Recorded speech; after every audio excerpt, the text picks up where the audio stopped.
Senhor, comigo pelo mal.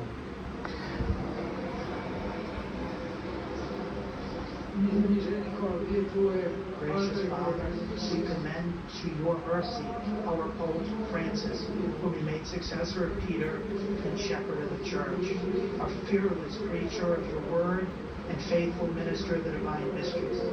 Welcome him, we pray, into your heavenly dwelling place, to enjoy eternal glory with all your chosen ones. We give you thanks, Lord, for all the blessings that in your goodness you bestowed upon him.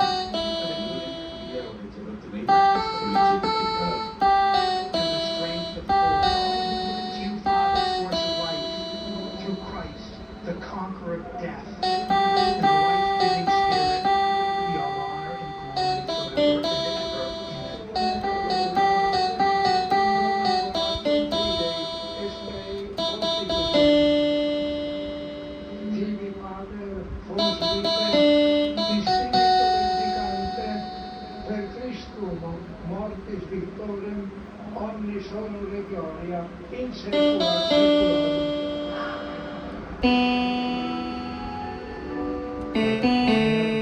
Many of those present who know this by heart will sing the hymn that's common to Catholic funerals. In Paradiso Deducante Angeli, et tu adventus scipiante martyres, et perducante in civitatem sanctam Jerusalem. May the angels lead you into paradise. May the martyrs come and welcome you and take you to the holy city, the new and eternal Jerusalem. May choirs of angels welcome you, and with Lazarus, who is poor no longer, may you have eternal rest.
To bring the Holy Father's body back into St. Peter's Basilica, just a reminder that this is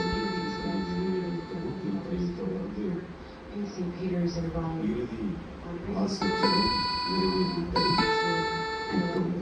On cable TV.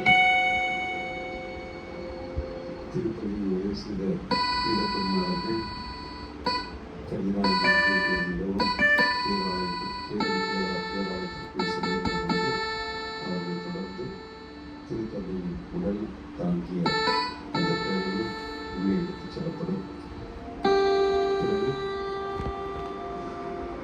இந்த பேதுரு பேராலயத்திலிருந்து பவனியாக தமது திருத்தந்தையின் உடல் தாங்கிய பேழை மரிய மற்றோர் என்ற basilica உயிர்நிலையில் முதல் முதலாக அன்னை மரியாதைக்கு 4வது ஆண்டிலே கட்டப்பட்ட பசிலிக்கா அதுதான். அந்த பசிலிக்கா பனிமய மாதாவுடைய முதல் பசிலிக்கா அதுதான்.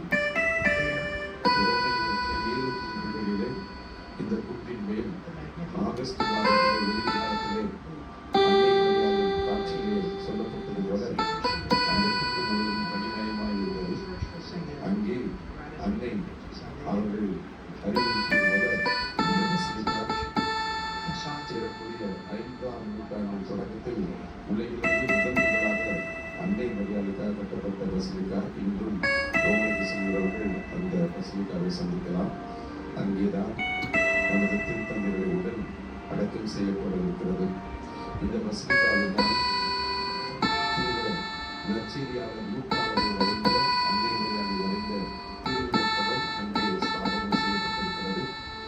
இயேசு பிறந்த மாட்டுக் கொட்டிலிருந்து கொண்டு வரப்பட்ட ஒரு